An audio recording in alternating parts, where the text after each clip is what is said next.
ngayong gabi ito, natin pong Senior Pastor, Manny Carlos.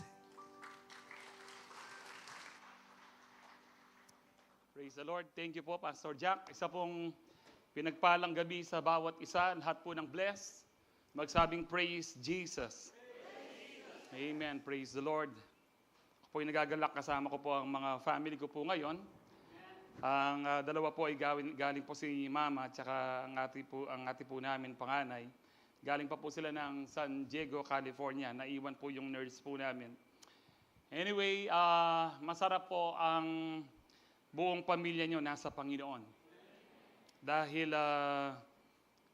heaven is not complete, I think, for me, kung hindi natin kasama ang ating mga pamilya.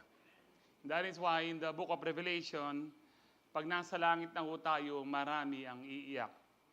I hope sa Calvary wala nang iiyak dahil pag hinanap mo yung kamag-anak mo, kaibigan mo, kapamilya mo, kasama mo, dahil ginawa mo yung dapat mong gawin. To win them for Christ and to pray for them. Amen. Kaya nga po, always set your mind on things above, not the things of this earth. Yes? Maaring pinagpapala po ang negosyo nyo, ang inyong trabaho nyo, no? Maaring, but do not settle your heart on the things of this world because lahat ng yan are temporal.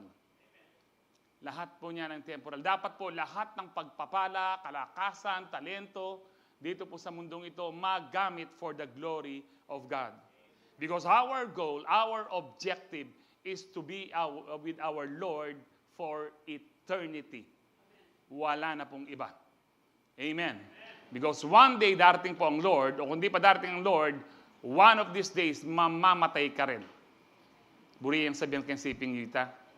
No. Tanggapin man po natin o hindi, mamamatay po tayo. Ang tanong, saan tayo pupunta kung wala si Kristo sa atin? Pero salamat na lamang po sa pag-ibig po ng Diyos na tayo ay pinili niya upang magkaroon po ng kaligtasan.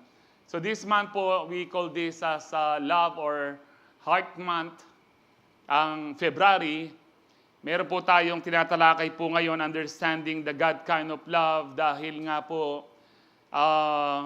yung tunay na pag-ibig is already perverted in its meaning. And marami na po ngayon ng parang napaka-ordinary na lang yung word na love. Love is pure, love is holy because God is love.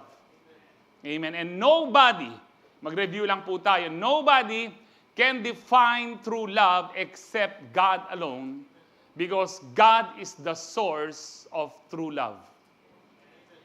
The agape love, the unconditional love. Hindi po yung phileo, hindi yung agape o yung storge, hindi po yan o anong klaseng love pa sa material. But the God kind of love, the most highest form of love, the agape love, it is unconditional.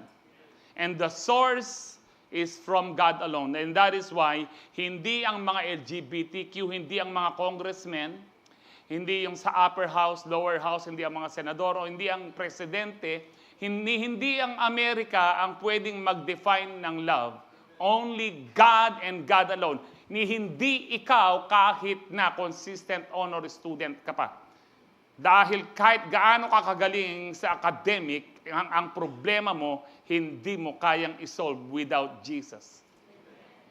You can never even add one day in your life without God. And that is why all of us, we need the love of God. Amen po ba? So napag-aralan po natin last meeting that the God kind of love, yung pag-ibig na maka-Diyos, ito po ay hindi po makasarili. It is not self-centered kung paanong dinemonstrate po ng Ama na kahit na tayo yung mga balasubas hanggang lamaranta mo, binyene po yung dapat ibeke katamo para maligtas tamo. Walang iba kundi si Kristo. And that is the God kind of love. Sabi ko nga sa inyo, kung kayo ang Diyos, gagawin nyo ba yung ginawa ng Diyos? Kung kayo si Kristo, gagawin nyo ba na magkatawang tao kayo at durain kayo dito, murahin kayo, sipain kayo, ipako kayo sa krus? na kayo ang lumikha ng langit at lupa? I don't think so sa ugali po natin, lalo na po ako. Pandurugan ko rin tao, torturan ko lang. No? Siguro panislice kong kay blade, Gillette. No? Yun po, pero ang Diyos po natin iba. Yung pag-ibig po niya, we need to grasp it. Sabi nga ni Paul, there is the power. When you have the power to understand how wide, how long, how high, and deep is the love of God for us, there is power that is at work within us. Because when that power is at work within us, no, God is able, no, God is pleased and is now want to work in your life, that He is able to do exceedingly abundantly more than anything you could ask or imagine. Because you believe na kahit ganyan ka, mahal ka ng Diyos. Wow. Amen. Sabi mo sa katabi mo, andyang makanyang ka, kaluguran na kaning Ginoo. Kahit ganyan ka, mahal ka ng Panginoon. Totoo po yan, kahit ganyan tayo, mahal tayo ng Diyos. And tonight, wow, ang maganda po ang ano din mo ngayon. Tonight, you need to listen very carefully. For this sermon, this message will liberate you from all condemnation of the enemy. Pag sinabing condemnation, the guilt, the judgment, at yung the unworthiness, the dirty feelings, na lahat po ng yan ay mawawala, na ngayon ay mas maunawaan po natin kung gaano po katindi pag-ibig ng ating Panginoon. Let us repeat again. Sana memorize niyo po ito. Ako po minemorize ko po ito. 1 Corinthians 13, verse 4 to 8. Ang sabi po dyan, love is patient, love is kind, it does not envy, it does not boast, it is not proud, it does not dishonor others, it is not self-seeking, it is not easily angered, it keeps no record of wrongs. Love does not delight in evil, but rejoices with the truth. It always protects, always trusts, always hopes, always perseveres. Love never fails, but where there are prophecies, they will cease. Where there are tongues, they will be stilled. Where there is knowledge, it will pass away. Let's pray. Heavenly Father, we worship you. We bless your holy name, for there is none like you. You are holy, holy, holy. And Father, we thank you for the supernatural strength that we possess even right now, Lord. We thank you. Wala po kami sa banig ng karamdaman. Wala kami sa mga bilangguan, Panginoon. Salamat po. Bagamat may mga pagsubok kami, may mga pinagdadaanan po kami, but it doesn't mean that we are losers. We are more than conquerors in Christ who loved us. We are victorious in Christ. Even right now, Lord, Holy Spirit, we allow you to move to each and every individual. Lord, lahat po ng word na matatanggap po namin mula po sa inyong ipaunawa nyo pong mabuti sa amin. Open the eyes, the heart of our understanding, that we may receive the full blessings from your word. Salamat po, Panginoon. And as I declare your word, O God, let there be healing, deliverance, and salvation be upon your people tonight. Lalo na po sa mga first time na dumalo po ngayon at even sa mga naka-online. To you be all the glory, honor, and praise. In Jesus' powerful name we pray. Ang lahat po magsabi ng Amen. Palakpakan po natin ang Lord. Praise the Lord. Ito po ang isa sa napakaraming definition ng true love. Love is patient. Sinabi ko na po ito last week. For a relationship, whatever kind of relationship, whether husband or wife, sa mga family, friends, kahit saan po, kailangan po ng pagpapasensya. Even sa relationship sa neighbor mo na hindi mo naman kakilala. No, di ho ba kapag kinat na kaking sa pagdadrive mo or binunggo ka sa paglalakad mo, kung walang pagpapasensya, makikiaway ka. But if you have the God kind of love in your heart, you will always have the long suffering. It's called patient. Being patient in the modern English. But in the old English, it is called long suffering. Magbata ka. No? Pinagbabata mo. Sino yung may mga pinagbabata sa buhay nyo ngayon? Amen? And that is love. Amen? That is love. Pero sa lahat po ng yan na pinag-uusapan po natin ngayon, ang ano po natin, ang ating title po ngayon is The God Kind of Love Keeps No Record of Wrongs. Tayo pong mga tao, mahilig po sa record, di ho ba? Kaya may mga world record sa mga ano ho natin, rine-record po natin ng kung ano-ano yung may mga nag-ano po ng mga diary, rine-record nyo ang mga accomplishment nyo for the day or yung nangyari for this day. Mahilig po tayo sa record, mahilig po tayo sa memories, mahilig tayo sa pictures kasi gusto natin naka-record lagi ho. But ang Diyos po, ganyan din po. But when in terms of sa ating mga kasalanan, we need to know tonight that God does not keep record of wrongs. This is good news. This is good news. Amen. And one of our greatest misconceptions as a human being sa ating po mga buhay, yung true love po ng Panginoon, yung forgiveness niya. Akala po natin, when we ask forgiveness sa ating pong Panginoon, akala po natin, rinirecord niya. Ito yung ginawa mo nung 5 years old ka, meron ka ng muwang dyan. Hindi totoo yung mga minor. Alam niyo po yung mali sa batas natin, ang mali yung kapag 18 years old below, parang wala pa silang muwang. That is demonic. Kaya nga po, itong mga teenager na ginagawa nila ang lahat. Alam niyo po, grade 1 po ako, hindi pa grade 1, alam ko na po yung ibang kasalanan. Ikayo, Aliyo, mulala ko wari. Then, senador, mulala lang. Yung sinasabi nila wala pong muwang, yung pong mga gumawa niyan, ko na yung sabihan. No? Anyang 5 years old, 6 years old, yung grade 1 siya, hindi pa siya nakakaunawa. Kung hindi nakakaunawa yan, hindi niya, ang isang bata, hindi niya malalaman kung ano ang arithmetic, hindi niya malalaman ang 1 to 100, hindi niya malalaman ang alphabet, hindi mo siya matuturuan. Pero kapag natuturuan mo na siya, unti-unti na siyang nabubuksan ng kaisipan sa masama at sa mabuti. Yung ating pong batas, it is demonic. Kaya nga po, gumawa ng krimen ang mga minor po ngayon, parang wala lang. Ngayon, ang mga sindikato, sino pong ginagamit? Mga minor, uling mulala rin senadora rin, na ginawa kayong batas sa yan, na nagigaya po sa ibang bansa. Bakit ang Pilipino tutula pa gaya-gaya, no? We need to pray sa ating ngayon sa election. We need to pray for godly leaders. Nagagawa sila ng batas na talaga pong makadiyos. Praise God po sa Amerika. Meron po silang godly president po ngayon.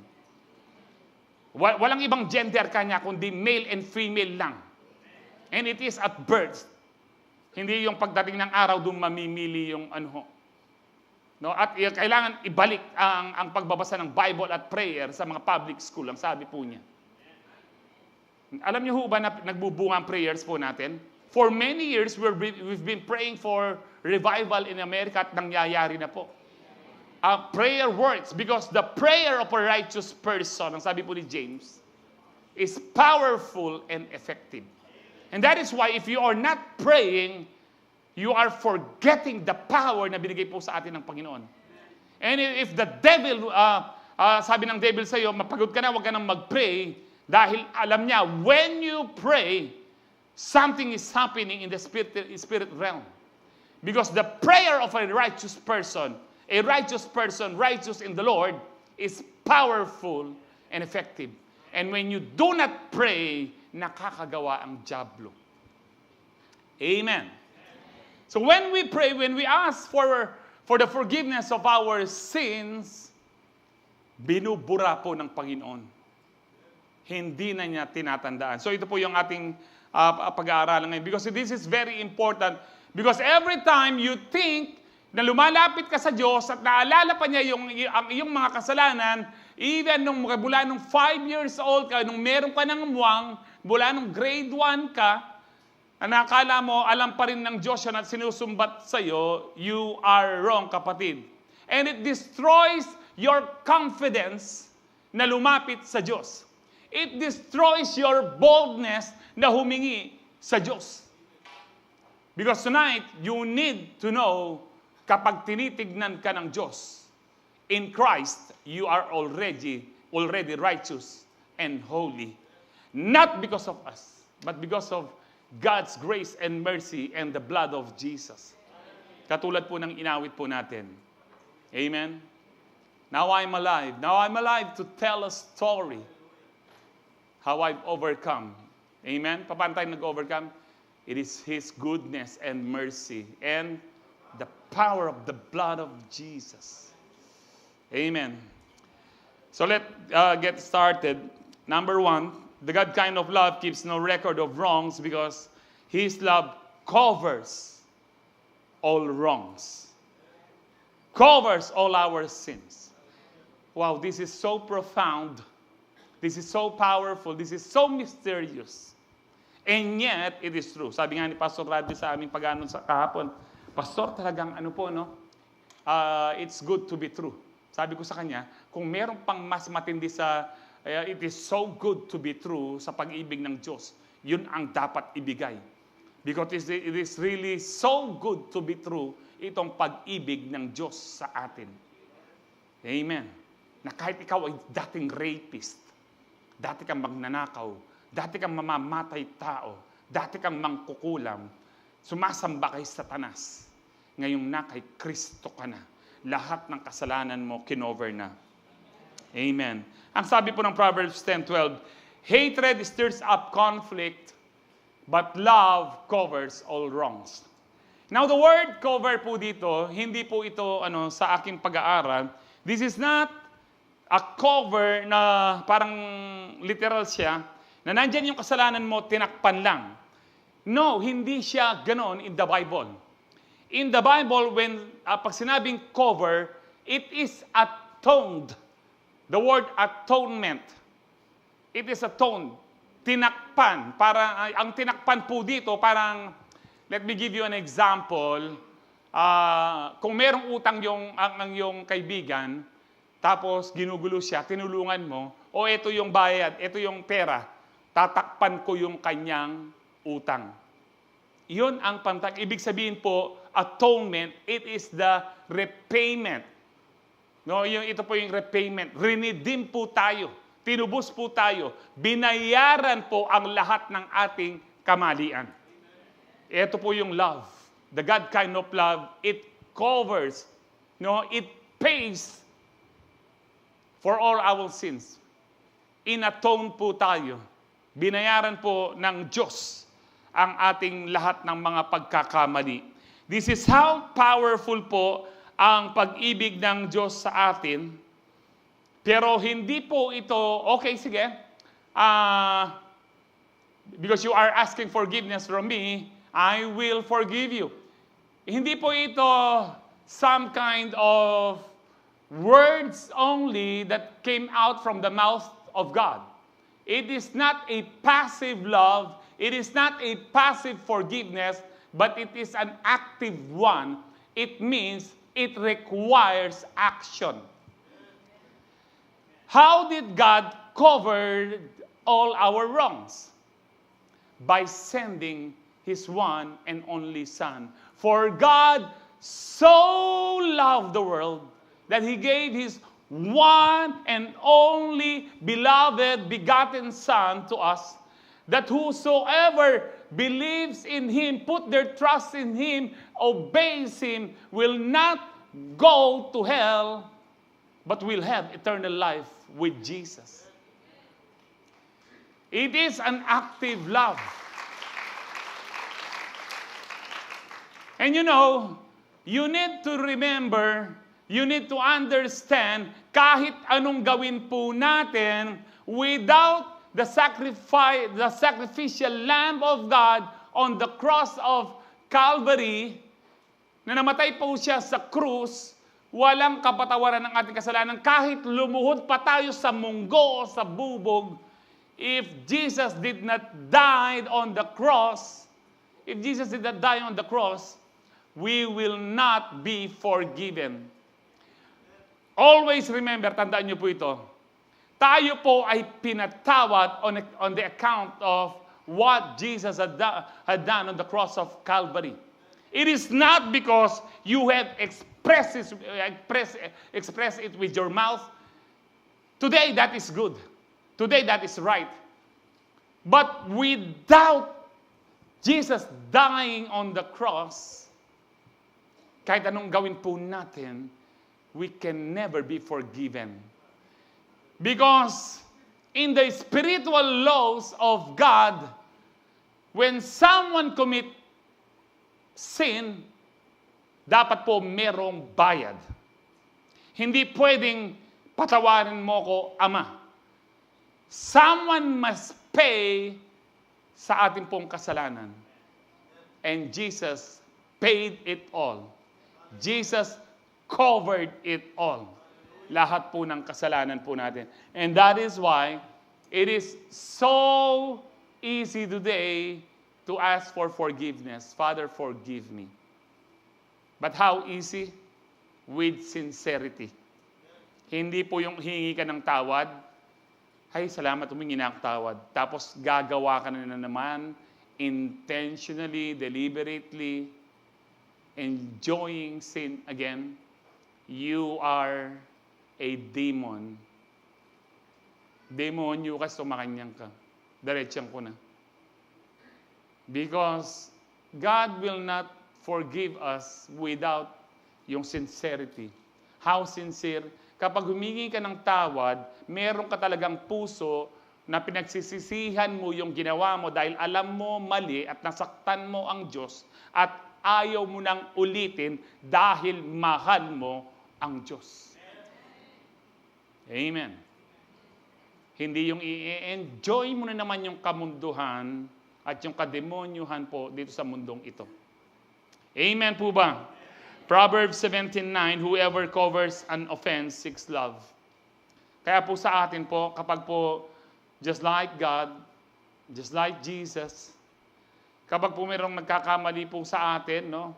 Sa atin po, kahit hindi po sila humihingi ng tawad dahil hindi naman tayo Diyos, we need to forgive them. Why? Because number one, the Father has forgiven us already.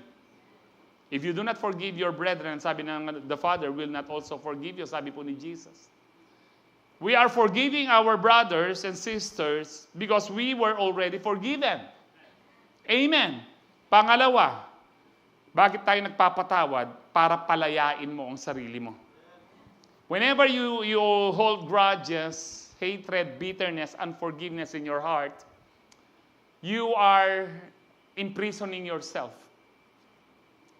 You are enslaving yourself na giving yourself a burden ang pinapahirapan mo sarili mo.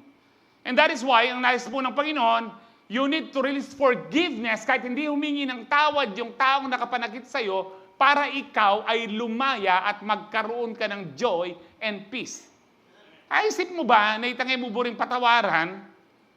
Iya, mag-enjoy akin biyena, ika, alika. Huling balang nga kakit, may manggiligit ka. Kukulo ka daya. But when you release your forgiveness, the first person that is blessed, wala nang iba kundi ikaw. That is why gusto mo ng Lord. And it blocks your blessings. Unforgiveness, hatred, grudges, bitterness, it blocks your blessings. Ang dami mo dapat sanang blessing. Pero dahil ating kang mabayat at dadalan, kang magpatawad, it blocks your blessing. Amen. Kaya nga ho dito sabi niya, whoever covers an offense seeks love. Pero sa tao, hindi mo dapat ulit-ulitin din. Sabi po dyan, but he who repeats a matter separates close friends. Potang paulit-ulit na mo, siyempre, no? Ayaw mong linoloko ka, yung uutangin ka tapos hindi ka naman babayarin. Utangin ka tapos babayarin. Pastor naman ka nakala example, utang pa.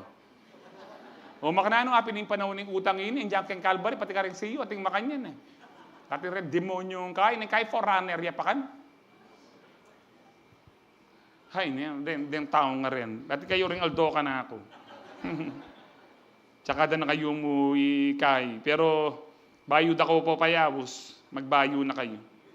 Amen.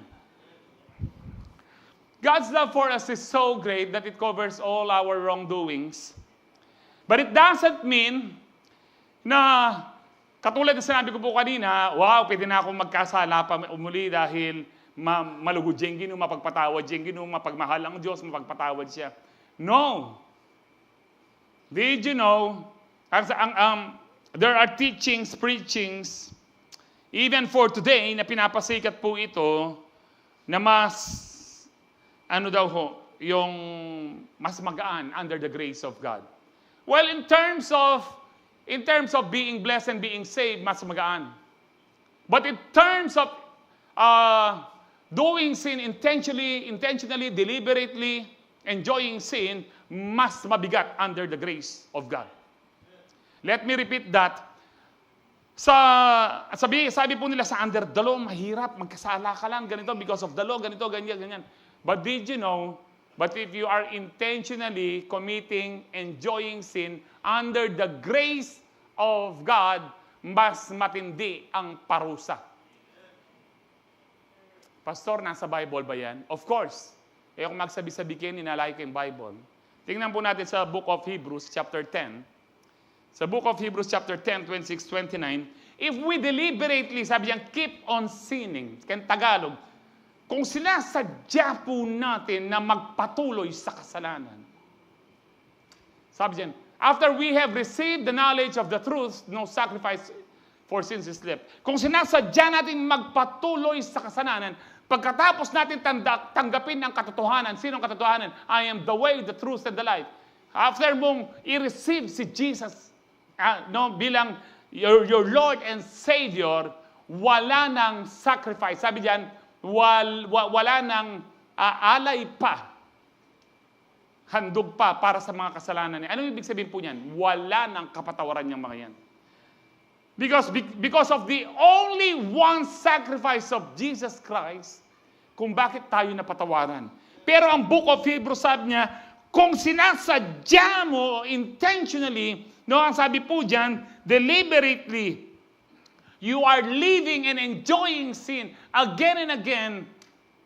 Ang sabi po diyan, wala nang pwede pang ipagpatawad o pag-atone, pang bayad sa kasalanan mo yan.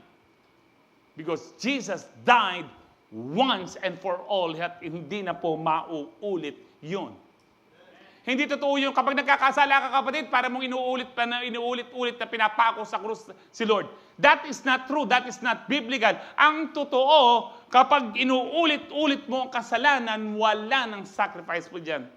Tapos ano pong sabi? But only fearful expectation. Yun, mag-e-expect ka ng judgment, ng galit. Yan pong ibig sabihin dyan. The wrath of God. A fearful expectation of judgment. Now take note, sino po ang kausap dito? Mga Kristiyano, after receiving the word of truth. After receiving Jesus Christ. So mga Kristiyano ang kausap ng Book of Hebrews po dito, but only a fearful expectation of judgment and raging fire that will consume, tutupukin ang mga kaaway ng Diyos. That means if you are deliberately, intentionally living, enjoying sin, you are making yourself as an enemy of God. Tandaan niyo po ito, sinabi ko po sa inyo, madalas kong sinasabi po ito. Kapag ang Diyos ang ginawa mong kaaway, wala kang chance. Hindi ka mananalo. Siguro nung Capri, yan po yung white lady, yung gawan mo kayo, baka ati ka pang chance. Yeah. Pero kapag ang Diyos ang ginawa mong kaaway, wala kang chance. Kahit sino, wala pong katapat ng Diyos si Jesus, katapat niya si Satanas, that is wrong. Niyong liwanag, hindi niya katapat ng kadiliman. Pagdating ng liwanag, tumatakas o umaalis ang kadiliman. Amen. wala pong katapat ang Diyos. Amen. And then tuloy po natin sa verse 28, sabi po dyan, no? So ganyan na sa grace of God. But anyone who rejected the law of Moses under the law, ito po sinasabi po dito. No, under the law, anyone who rejects the law of Moses died without mercy. Namamatay silang walang awa. Under the law. Namamatay silang awa on the testimony of 2 or 3 witnesses. Ibig sabihin po dito, kapag may nagkasala, dapat merong 2 o at least 3 ang nakakita doon sa karumal-dumal na kasalanan na karapat-dapat silang mamatay. Kung isa lang po yung witness, hindi po pwedeng mamatay yung isang tao pa na nagsasabi na kasi baka po sinisiraan lang ng kapitbahay, nag-away lang po sila, kailangan may 2. At madalas, yung nag-stone to death, yung bumabato, yung witness ang nauuna. Kasi para talaga bang totoong nakita nyo? Sige, kayo ang bumato. Kaya sabi ni Kristo, nung may pong isang nag-commit ng adultery na babae, pero siya lang, wala yung kapartner. Wala pong nagko-commit ng adultery na mag-isa lang. It takes 2 to tango. Amen? Ayun natabalo, tango yan eh. Kaya ang sa anong po sabi ng Lord, ang sino mang walang kasalanan, siya ang unang bumato. Amen. Kasi po ang dapat babato, yun pong naka-ano. But take note, sa ating mga tao, mo pwedeng sabihan yan. I remember noong po, una ko pong hinawakan ng church na to, as the leader of this church, may mga dinisiplina po ako mga pastors. Alam niyo po, sabi niya sa amin nung dinisiplina ko, sana'y kayo rin ako magkasala yan. Nino mo ngayon magkasala kaya katamo, yang munang mamugan. Sabi ko, bala subak siya talaga yung demonyong kaingin niya. Sabi ko ganyan daw. Kasi po, you can never make an excuse, yung pong sinabi ni Lord, ang unang walang kasalanan, siya ang bumato. Sino bang nagsalita doon? Si Jesus. Bakit niya nasabi yun? Kasi siya walang kasalanan. Ikaw na mayroong kasalanan, tayo na mayroong kasalanan, hindi mo pwedeng gawing excuse yun. Sige, nung walang kasalanan kaya katamo, yan munang mamuga, balasubas. Kapag nagkasala ka, ang dapat mo lang gawin, aminin mo at magpakumbaba ka. Hindi mo na kailangan, hindi mo na kaya yan. Hindi mo na problema yan kung may mga kasalanan sila at hindi pa sila na-expose ng Lord. Ang problema ngayon, ikaw ay exposed. Kailangan mo magpakumbaba if you want the forgiveness of God. Nag-justify pa yung babaeng sabi niya, oo nga, sino ka ang walang kasalanan sa inyo? Yung iba nga sa inyo, customer ko eh. Gumanon ho ba siya? Hindi. Nanahimik po siya dahil wala siyang karapatan, walang taong may karapatan na pwedeng magbigkas doon sa sinabi ni Jesus, kundi si Jesus lang, kasi si Jesus lang ang hindi nag-commit ng sin. Lahat tayo, we committed sins. Amen. So tuloy po natin, mas matindi, sabi niya, matindi ang parusa under the law of Moses. Ngayon, sabi niya, how much more severely? Tingnan niyo po yun, how much more severely? Gaano ba katindi, mas matindi, do you think someone deserves to be punished who has trampled the Son of God underfoot? In other words, kung re-rephrase ko ito, under the law, ito yung parusa, they died without mercy under 2 or 3 witnesses. Pero, alam niyo ba, do you think na hindi ba mas matindi ang parusa under the grace of God? If you deliberately, intentionally keep living in sin? Ano pong tawag doon? When you you deliberately keep on sinning. Anong tawag po doon? You are trampling the Son of God underfoot. Para mong niyuyurakan si Kristo, binabastos si Kristo. If you are deliberately continue living in sin. Kanina, wow, love covers all wrongs.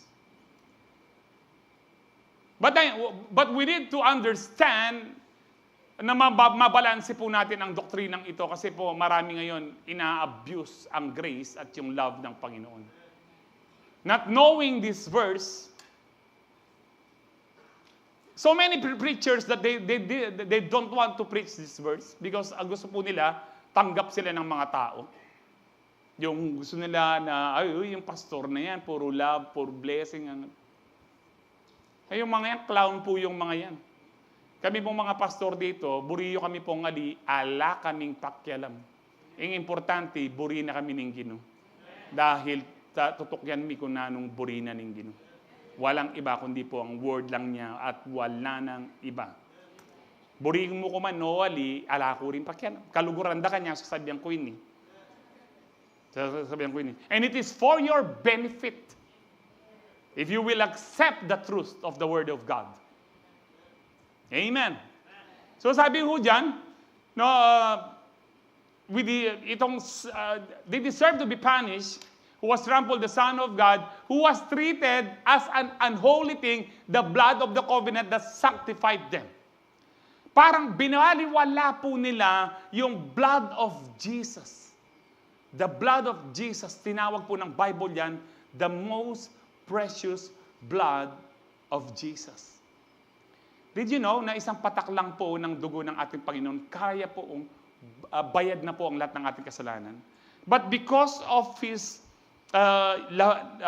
yung abundance of His love, yung lavishness na po ng kanyang love, He poured out all His blood.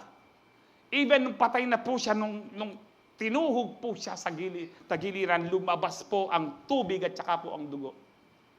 For the last time.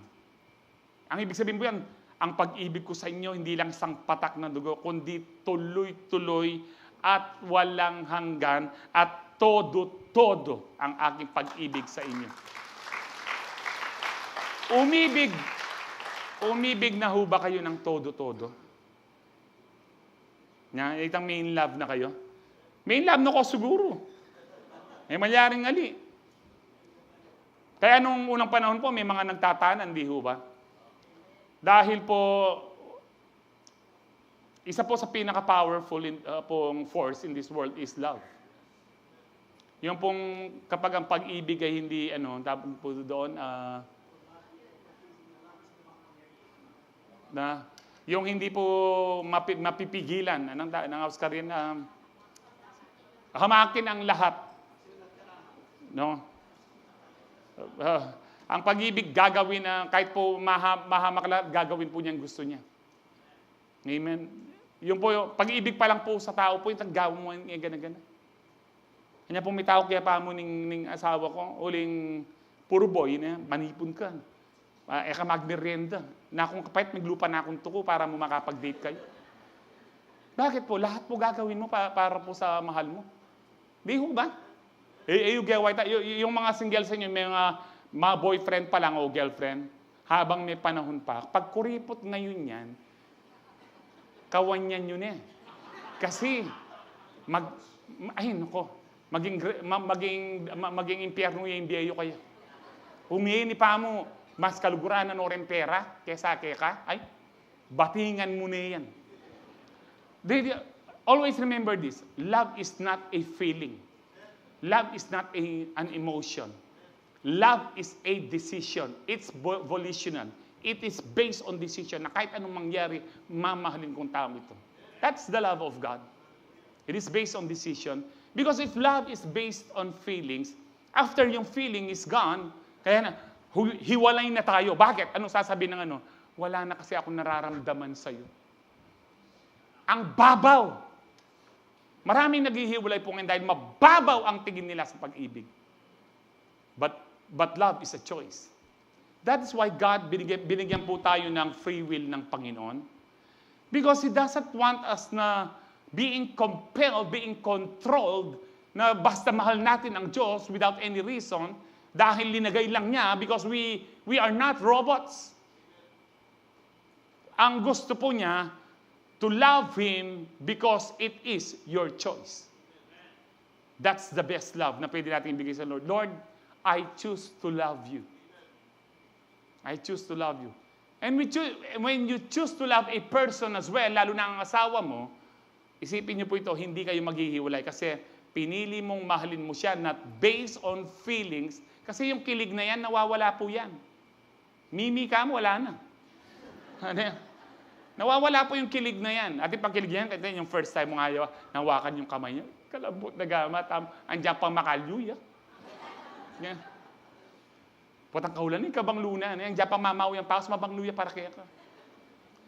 Nung nag-asawa na kayo, first time kayo magkano, hindi pa uso ang aircon, mainit, yakap-yakap mo siya. Nga dahil talaga pong nandyan pa ang kilig. Pero Yenny, kita ka, maka-aircon na, baka. Does it mean hindi kanya mahal? No? Kung naka-base po sa feelings lang, hindi kayo magkakasundo. You need to base your love, unang-una sa Diyos, based on decision. Na kahit anong mangyari, kahit anong problema, kahit anong pagsubok, mamahalin mo ang Diyos. You should base your love on this on a decision na mamahalin mo ang iyong pamilya, ang iyong asawa, na kahit anong problema, kahit anong mangyari, kahit anong ugali nila, mamahalin mo sila dahil pinili mo. It is your choice. And that will be powerful. Always remember that love is not a feeling. It is not an emotion. It is volitional. It is based on a powerful, strong decision. Na kahit anong mangyari, mamahalin ko ang Lord, mamahalin ko ang asawa ko, mamahalin ko ang pamilya ko. And that is agape love. Tuloy po natin, no? Hindi pa tayo tapos. Sabi po dyan, how much more severely do you think someone deserves to be punished who has trampled the Son of God, who has treated and holding the blood of the covenant that sanctified them, na naglinis po sa atin. Only the blood of Jesus ang naglinis po sa atin. And then sabi po dyan, and who has insulted the Spirit of grace.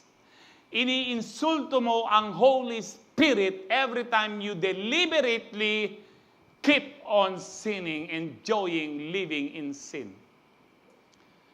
Yes, God covered all our sins, and every time we ask for forgiveness, He covers it again and again. But we need to be sincere.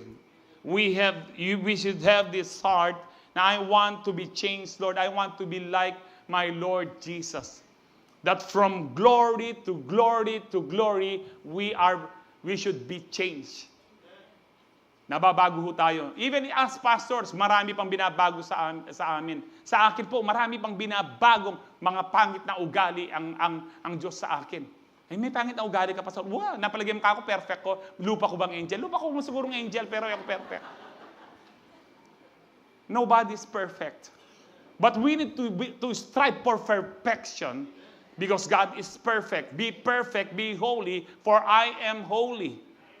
Be holy in all you do. Ang sabi po ni Peter, for God is holy. Amen. 2 Peter 2:20-22, ang sabi po dito, and when people escape from the wickedness of the world by knowing our Lord and Savior Christ, Jesus Christ, and then get entangled and enslaved by sin again. Yung nakilala mo na ang Panginoon, ang sabi po dyan, no, na nakatakas ka sa worldliness, sa kasalanan, pero bumalik ka na naman sa kasalanan. Nagpaalipin ka na naman sa kasalanan, sabi yan. They are worse off than before. Mas malala pa sila, sabi po ni Peter. It would be better if they had never known the way of righteousness than to know it and then reject the command that they were given to live a holy life. What is the command? Kapag nung tinanggap mo natin ang nag-born again tayo, it is not enough, wow, born again ako. There is a command. What is the command? Ang sabi po yan, the command that they were given to live what? A holy life. Kung ikaw talaga ay anak ng Diyos, ang asal mo dapat anak ng Diyos. Amen. It is impossible na sabihin mo, ikaw ay born again, anak ng Diyos, pero ang ugali mo, anak ng demonyo. That is impossible. Because when you are in the grace of God, when you are being embraced with the powerful, unconditional love of God, it is impossible na hindi ka mabago, kapatid. It is impossible. Hindi pwedeng hindi ka mabago. Alam niyo po kung minsan yung iyak lang ng yung asawa, iyak lang ng yung nanay, dahil sa meron kang ginawa, nadudurog ang puso mo. How much more yung nasasaktan mo ang Diyos? na dapat madurog ang puso po natin. Amen po ba? It would be better for them if they had not known the way of righteousness than to know it and then reject the command that they were given to live a holy life. Hindi ko po talaga ganong maunawaan to. I think sa impyerno. At meron naman po talaga may level of init. Pero yun naisipan siguro nung meras ka man impyerno, buri ko siya kumukit ang gilid-gilid. At yung kamo keng gilid o nano, impyerno ya pamurin nita.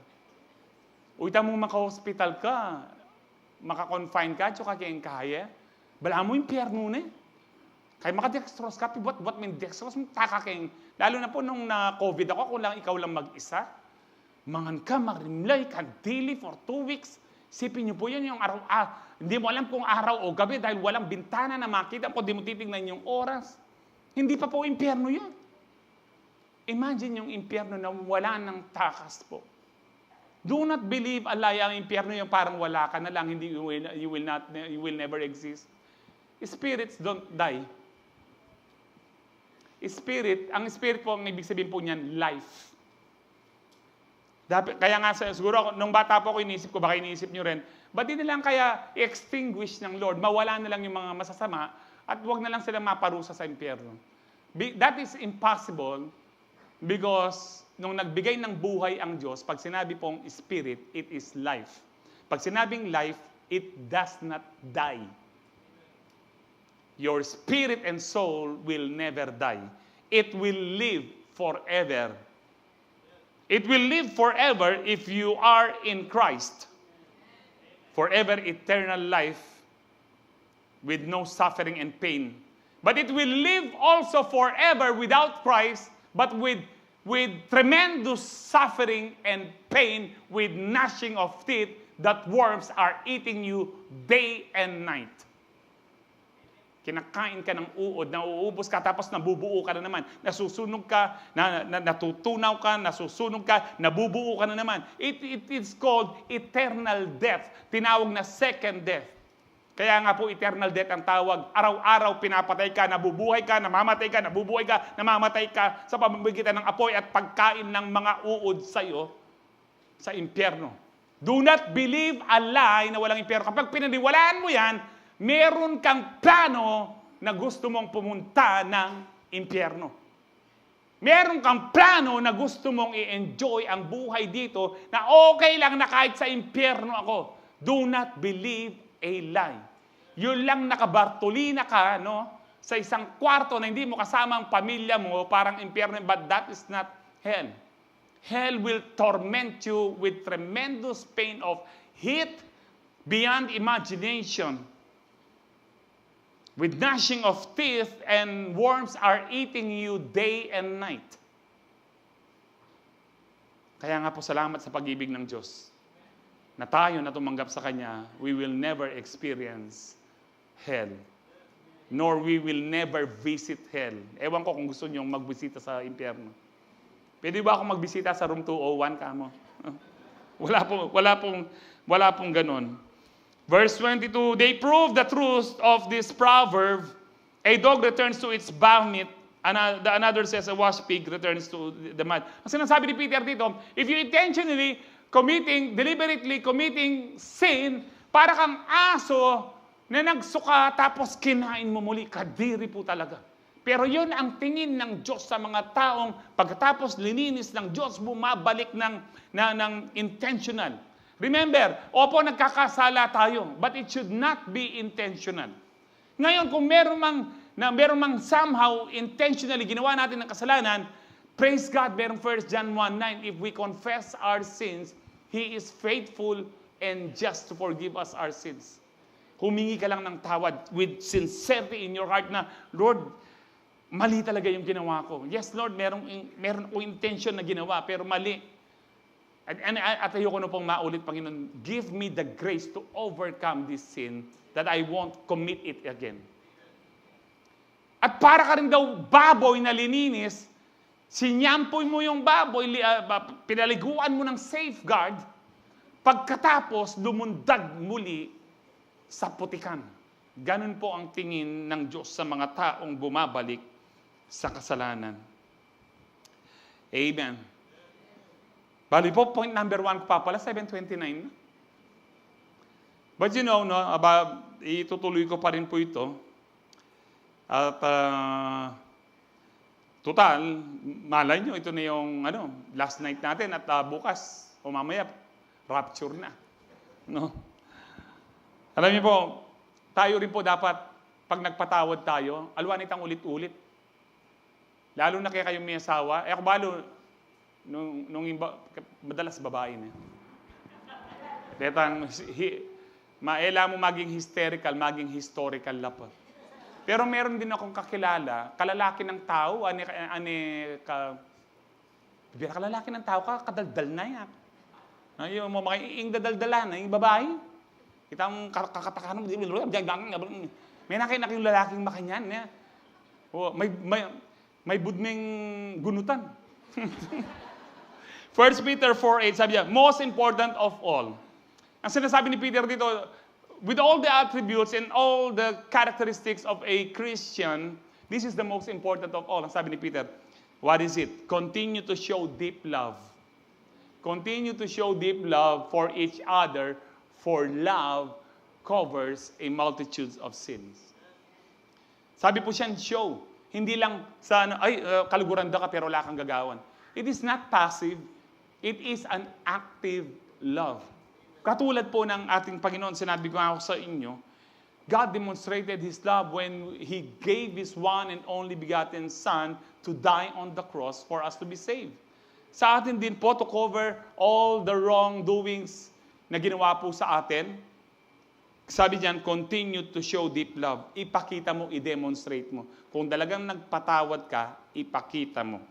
Amen. So the God kind of love that covers all wrongs is an active love that demonstrates through actions. Number 2, the God kind of love keeps no record of wrongs because number 2, when God forgives, He forgets. For us people, it is impossible when we get hurt, it is impossible to forgive without the grace of God. But it is even more impossible po sa atin to forget. Hindi po, sa atin po, hindi po ito applicable na you need to forgive and forget. It is impossible. You may remember the sin of a person sa iyo, but you don't remember the feeling anymore. Kilala niyo si The Boy? I remember the boy, but I don't remember the feeling anymore. You may remember po yung kasalanan ng isang tao, but through forgiveness, wala na pong hurt. Hanggat nasasaktan ka, hanggat manggiligit ka, hanggat ating kang ill feelings, ibig sabihin po niyan, hindi ka nagpapatawad. But did you know, unlike us humans, ang Lord po, He has the ability, He has the power to forgive and forget. It is not a weakness sa Diyos. It is not na parang kahinaan po ng Panginoon. That is power to forget. Paano po niyang ginawa yun? No, tingnan po natin yung mga verses. Hebrews 8:12. For I will forgive their wickedness and will remember their sins no more. He has the power, I will remember them no more. Hindi ko na yan tatandaan pa. Hindi ko na, kahit sabihin mo, no, kahit po ulit-ulitin natin, hindi na po tatandaan po. Yan po yung nakasulat sa Jeremiah. Kinote po ng Hebrews yan sa Jeremiah 31:34. No longer will they teach their neighbor or say to one another, know the Lord, because they will all know me from the least of them to the greatest, declares the Lord. For I will forgive their wickedness. Yung kasamaan nila, hindi lang basta kasalanan.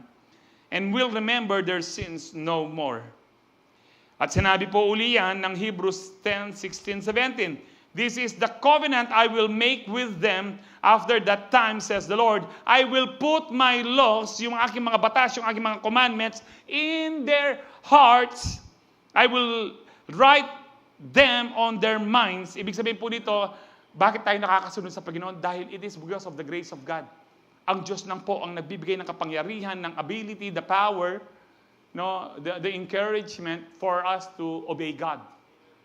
Kaya sinabi ng Lord, I will put my laws in their hearts and I will write them on their minds. Then He adds, their sins and their lawless acts yung mga kasalanan at saka po yung mga walang gobyerno nilang pinaggagawa, I will remember no more. Ang maganda pong kwento po dito, yung parable of the prodigal son sa Luke chapter 15:11-32. Kukwento ko na lang po, one day, sabi po ng bunso, the younger one, ama kanya, pwede bang kunin ko na yung aking mana? Hatiin mo na yung aming bagkuya na yung kalahating kayamanan mo, bigay mo na sa akin at aalis na ako sa bahay na to. Ang mabuting ama, hindi niya sinabing, ba anak, ba't ganyan ka buhay pa ako, kinukuha mo na yung mana? Di ba may mga ganyan po sa pamilya? Hindi po ito po mabuting ama, ibinigay niya. To make the long story short, winaldas po niya, kaya nga prodigal eh. No, kaya prodigal po, winaldas po niya sa makamundo, no? Binubos niya sa iba't ibang bisyo.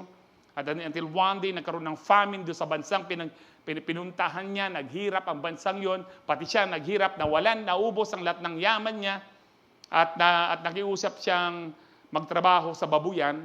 At nung one day, gutom po siya, pati yung kaning baboy gusto na niyang kainin, at he returned to his senses nang sabi niya, teka muna, sa bahay ng aking ama, yung mga servants, yung mga katulong, ang sarap ng pagkain nila. Ay, alam ko na, babalik ako sa aking ama. Take note, hindi siya babalik sa kanyang ama dahil mahal niya ang kanyang ama. Did you know, nung tinanggap natin ng ama, hindi naman natin siya mahal. Bakit natin siya tinanggap? Ayaw nating pumunta ng impyerno. Pero nag-grow po yung love because love grows. It is not automatic. You need to nurture the love na nasa atin po ngayon para mag-grow yan. The more you grow deeper in Christ, the more you love Him. No, every day with Jesus is sweeter than the day before. Ito pong lumang Kristiyano, kaya kalupa na Pastor Jack, balo din kanta nga ito. A day with Jesus is sweeter than the day before. Every day with Jesus should be sweeter than the day before. Nag-grow tayo na in love tayo sa Lord. So ito pong prodigal son, ito wala man siyang love. Ang inisip niya, babalik ako sa aking ama at sasabihin ko, ama, nagkasala ako sa langit at sa iyo. Hindi na ako dapat mong tawagin na anak mo. Ituring, ibilang mo na lang ako sa mga katulong mo.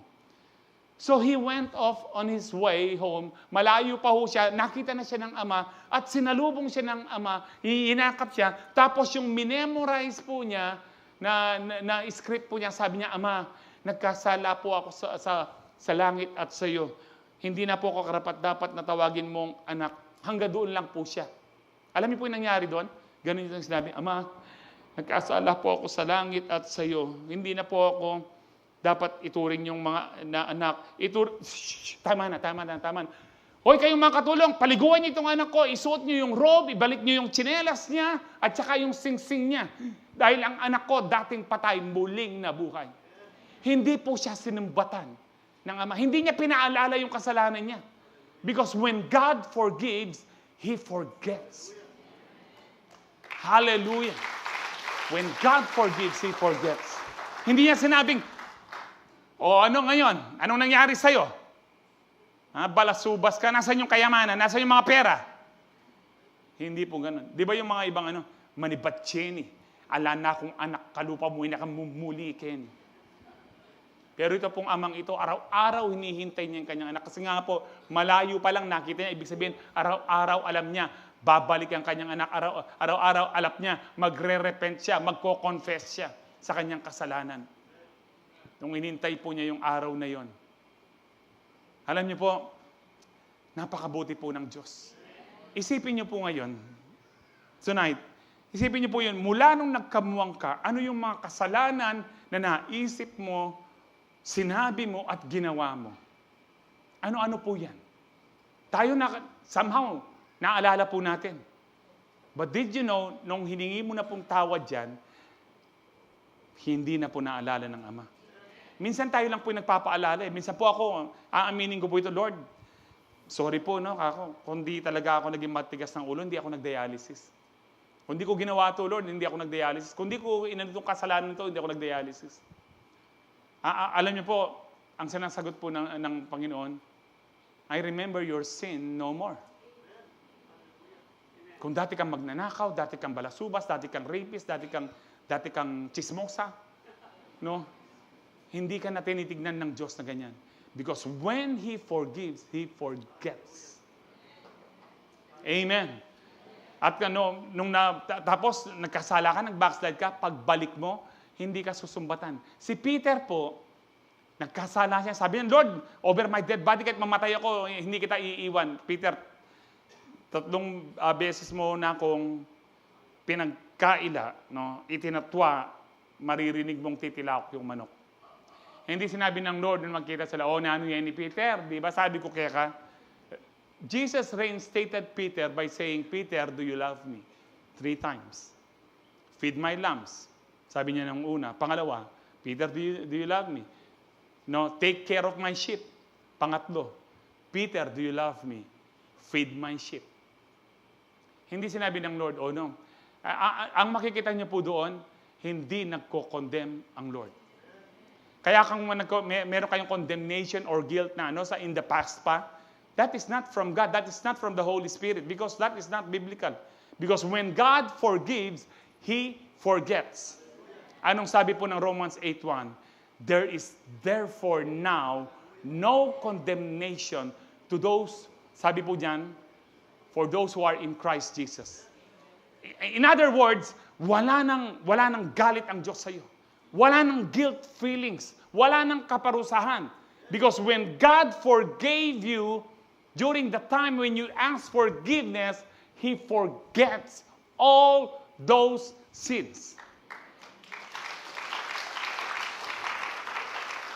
Ito po ang maganda. So kung pinatawad tayo ng Diyos at kinakalimutan na po niya, ang tingin po niya sa atin ngayon, parang walang kasalanan. Sabi nga ni Pastor Radley, it's so good to be true. But it is true, I tell you. Truly, I tell you, it's so good to be true. Tinitignan ka ng Diyos, ikaw at ako na walang kasalanan. Nakikita niya sa atin na banal, na righteous, not because of us, it is because of Jesus. Yes, nagkakasala pa tayo ngayon, pero because of Jesus, ang tingin ng Ama sa iyo, wala ng kasalanan. Isa kang banal at isa kang matuwid. This is really profound. This is really so mysterious. It's so hard to understand, but it is true. Na hindi ka na tinitignan ng Diyos na makasalanan. Kaya mali po yung quote na, I'm just a sinner, saved by grace. Dapat po nun, I was a sinner, saved by grace. Dati akong makasalanan, nalinigtas sa biyaya ng Diyos. Amen. Having said that, sabi po dyan, God looks at us as sinless, blameless, spotless, and righteous because of Jesus. Tinitignan tayo ng Diyos ng walang kasalanan, hindi without blameless, spotless, wala nang karumihan because of Jesus. By grace I am righteous. It's all because of Jesus. And that is why your prayers are powerful, because the prayers of a righteous person. Bakit tayo righteous? Because of Jesus. Their sins and lawless acts, I will remember them no more. Wala na po yan. Zero. Kaya nga, ano po sabi ng 2 Corinthians 5:17? Those who are in Christ, they are new creation, new creature. The old has gone and the new has come. Ang sino mang na kay Kristo, siya ay bago na. Hindi ka na yung dating makasalanan, magnanakaw, kriminal, rapist, chismosa. Ikaw ngayon ay anak ng Diyos. Tinitignan ka niya na parang ang anak niya na si Kristo. Blameless and spotless. Kasi sabi po ni Paul, our lives now are hidden in Christ. Nakatago na yung dating buhay natin kay Kristo. Ang nakikita ng Ama, si Jesus na sa atin. This is so, ganito po katindi yung pag-ibig ng Diyos. I will remember their sins no more.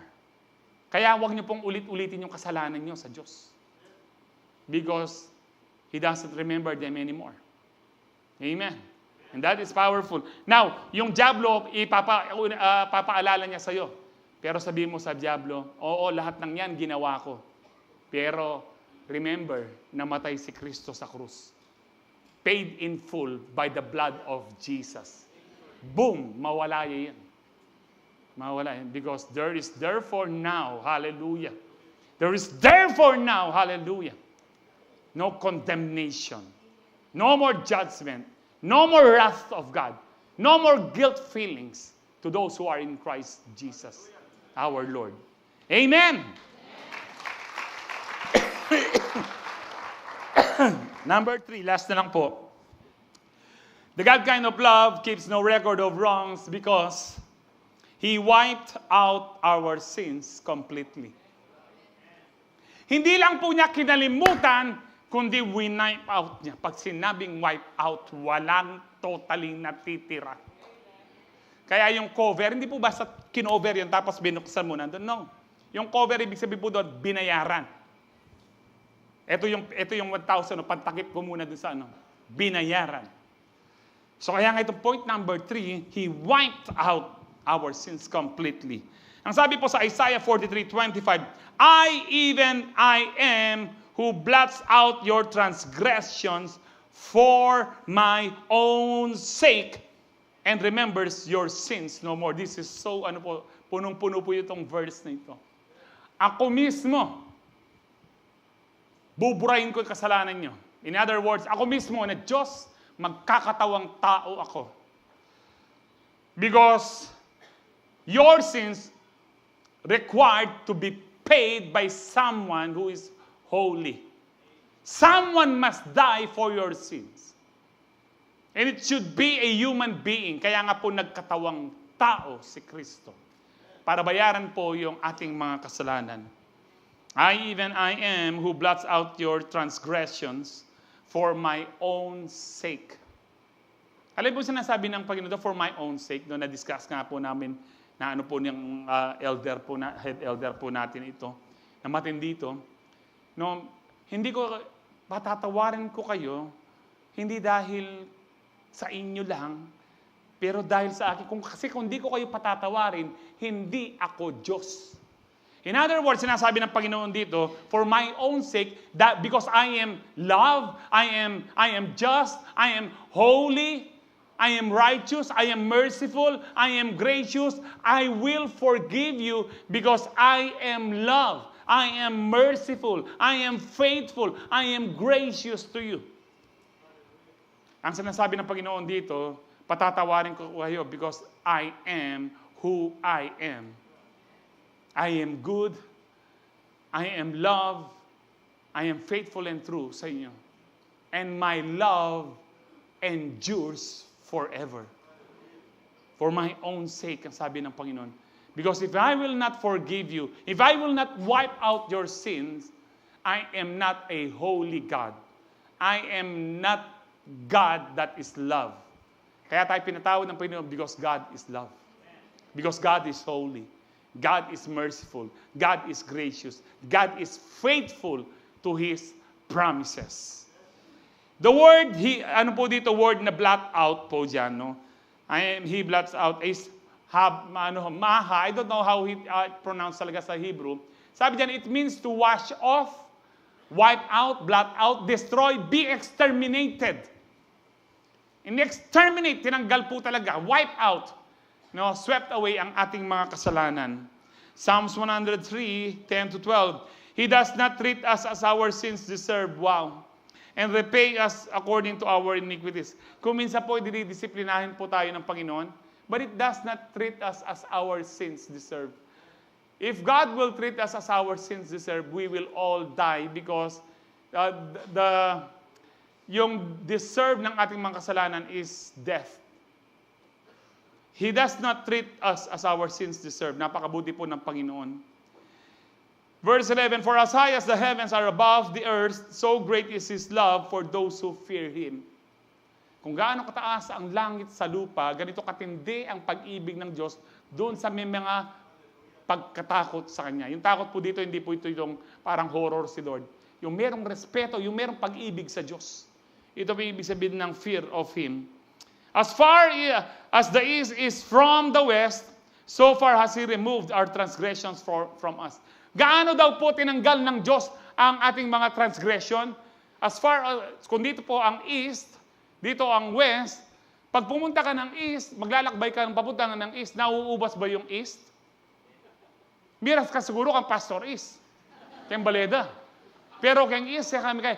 Pag pumunta ka ng west, hanggang pumupunta ka ng west, pagdating mo dun sa dulo na naman, meron pa ring west. Ibig sabihin po dito, nung tinanggal po ng Diyos ang ating kasalanan, hindi mo na talaga siya makita. It is as far as the east from the west. And the measurement of east from the west is immeasurable. Alam niyo po, ang tawag po dyan, no, hindi na po ma-detect o visible ang ating kasalanan. Tawag po dyan in the Old Testament, meron pong scapegoat. Basahin po natin sa Leviticus 16:8-10. He is to cast lots for the two goats. Yung pong may nagkasala, nagdala po siya ng 2 kambing. No? And then yung isang kambing po papatayin at yung kanyang blood is sprinkle po sa Holy of Holies. Now, one lot for the Lord and the other for the scapegoat. Aaron shall bring the goat whose lot fails to the Lord and sacrifice it for the sin offering. Si Aaron po ang high priest po dito. Siya ang unang high priest in fact. No, and sacrifice it for a sin offering. So isang kambing sacrifice papatayin para sa sin offering. But the goat chosen by Lot as the scapegoat shall be presented alive before the Lord. Buhay po siya to be used for making atonement, pantakip, pambayad, by sending it to the wilderness as scapegoat. So ang mangyayari po dyan, ililay hands po ng high priest, yung scapegoat. Saan po yan? Sa 16:21-22, lugdag po tayo. He is to lay both hands, si Aaron po, on the head of the live goat and confess over it all the wickedness and rebellion of the Israelites. So, lilay hands po. So, ang paglay hands, hindi po lahat yung binibless mo. Yung paglay hands, kung minsan, lilipat yung kasalanan. So, linay hands po, ang lahat ng kasalanan ng Israel, inilagay po doon sa isang buhay na kambing. Ito na po, bakit naintindihan nyo na po kung anong scapegoat na ginagamit po natin sa ating mga English terminology. Now, sabi po dyan,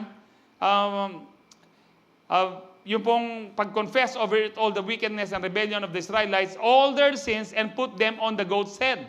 Nasa ulo po ng kambing. He shall send the goat away into what? Into the wilderness, sabi po dyan, in the care of someone appointed for the task. So patatakasin po yan. The goat will carry on itself all their sins to a remote place, and the man shall release it in the wilderness. Kaya ito po yung lahat ng kasalanan ng Israelites hindi na makita dahil hindi na po makikita yung scapegoat. Kaya tinawag na scapegoat.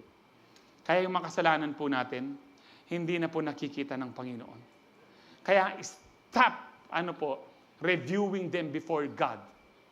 Stop reviewing them. Instead, magpasalamat tayo, Lord, salamat po.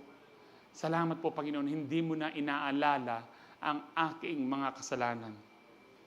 Itong mga scapegoat po ito, they were the typology of Jesus. Isang nag-sacrifice si Jesus. Si Jesus din po, inilagay po ang lahat ng kasalanan sa atin. Saan po natin makikita yan? Isaiah 53:6. All of us, like sheep, have strayed away. We have left God's paths to follow our own. Yet the Lord laid on Him, ang Panginoong Diyos, ililagay po sa Kanya the sins of us all. Inilagay kay Kristo lahat ng kasalanan po natin. At siya po ay namatay para po sa ating kasalanan bilang kabayaran. Amen. Kaya sinabi po sa 2 Corinthians 5:21, God made Him who had no sin to be sin for us. So that in Him, we might become the righteousness of God. Hindi naging makasalanan si Kristo, naging kasalanan si Kristo. Remember, Jesus was never a sinner, but He was made to be sin. Naging kasalanan siya. Bakit? Lahat ng kasalanan ng tao, past, present, and future, inilagay kay Kristo. Pero hindi automatic po ang kapatawaran. Pag nagkakasala tayo, nagre-repent pa rin po tayo. Huwag kayong maniwala dun sa wala ng repentance. Demonyo lang po ang magsasabing, huwag ka nang mag-repent. Because every time you repent, you humble yourself before God and you are being blessed. Amen? Hindi ba napakaano ho nito? He wiped out, He covered all our sins, He forgives and forgets, and He wiped out all our sins completely. Amen. So we are righteous without sin because of Jesus. Hallelujah! We are righteous without sin. It is because of Jesus. Mag-review na po tayo. The God kind of love keeps no records of wrong because His love covers all wrongs. When God forgives, He forgets. He wiped out our sins completely. Gusto ko pong basahin muna ang Psalms 32. Pwede ba natin basahin ang Psalms 32, 1-2 NIV. Blessed is the one whose transgressions are forgiven. Ang sabi po dyan, whose sins are covered. Pinagpala isang taong pinatawad sa kanyang mga kasamaan. Ng kanyang mga kasalanan ay na-cover, na-atone, na-wiped out, and they were forgotten. Blessed is the one whose the Lord does not count against them, in whose spirit is no deceit. Amen. Kaya pinagpala po tayo. Sino pinagpala dito? Sino pinatawad ng Panginoon? Magmula ngayong gabing ito, kapatid, huwag mo nang tandaan yung mga kasalanan mo in the past. You are now holy, you are now blameless, spotless, not because of what you have done, not because of your prayers, but because of what Christ has done for you on the cross of Calvary. Kaya meron tayong confidence na lumapit po sa Holy of Holies before the throne of God. Ang sabi po sa Hebrews 4:14-16, therefore, since we have a great high priest who was ascended into heaven, Jesus, the Son of God, let us hold firmly to the faith we profess. Panghawakan natin matindi yung ating pananampalataya na pinaniniwalaan po natin that we have a great high priest. Tagapamagitan po sa atin po, sa Ama at sa atin. For we do not have a high priest who is unable to empathize with our weaknesses. Naintindihan po ng Panginoon ang ating mga kasalanan, ang ating mga kahinaan, ang sabi po dyan. But we have one who has been tempted in every way, si Jesus, just as we are, yet He did not sin. Kaya naintindihan niya po, dumaan siya sa iba't ibang temptation, but yet He did not commit any sin. That because of Jesus, sabi po dyan, verse 16, let us then approach God's throne of grace with confidence. Sabi niyo po, with confidence. Why? Because all our sins were covered because of His love. All our sins were forgiven and forgotten by God. And all our sins were wiped away. Wala na, wash out na. Malinis ka na, kapatid. Zero record. Zero record tayo. We are holy, blameless, and spotless. Thanks be to God because of Jesus. Hallelujah. We can approach God's throne of grace with confidence so that we may receive mercy and find grace to help us in our time of need. So we can always approach God's throne with confidence because of Jesus. Hallelujah. Last verse po before we take the Holy Communion, Isaiah 1:18 and 19. New King James or ESV, please. Isaiah chapter 1:18-19. This is very important. Kung meron po sa atin na meron kayong kasalanan, huwag niyo na pong palipasin ang gabing ito. Lumapit kayo sa Panginoon at hingan niyo po ng tawad. For your sins to be covered by the love of God, He will forgive you and He will remember your sins no more. And He will wipe out all the sins. Kapag sinabing wipe out yung sins natin, even all the curses, wala na. Wala nang sumpa, ikaw ngayon ay pinagpala na. Dahil wala nang kasumpa-sumpa sa buhay mo ng mga kasalanan. Ang sabi po sa Isaiah 1:18-19, come now, let us reason together, mag-usap tayo. Kasi sinasabi po ng mga Israelites ito, hindi na po mapapatawarin mga kasalanan namin. Napakarami po naming rebellion. Napakarami po naming kasalanan, Panginoon. No, sabi ng Panginoon, lumapit kayo sa akin. Come now. Let us reason together, says the Lord. Though your sins are like scarlet, they shall be white as snow. Oh, precious is the flow that makes me white as snow. Nothing but the blood of Jesus. They shall be white as snow. Though they are red like crimson, they shall be as wool. And then verse 19 sabi niya, if you are willing, are you willing? If you are willing and obedient, kung willing kang isuko mo na ang buhay mo kay Kristo, isuko mo na ang kasalanan mo kay Kristo, at gusto mo nang mag-obey sa Kanya, you shall eat the good of the land. Pagpapalain kita saan ka man nakatira. Yan pong ibig sabihin niya. Pagpapalain kita dahil wala nang sumpa sa iyo. I will wipe out all your sins and I will bless you abundantly with eternal life. Amen! Amen! Palakpakan po natin ang Lord tayo po lahat.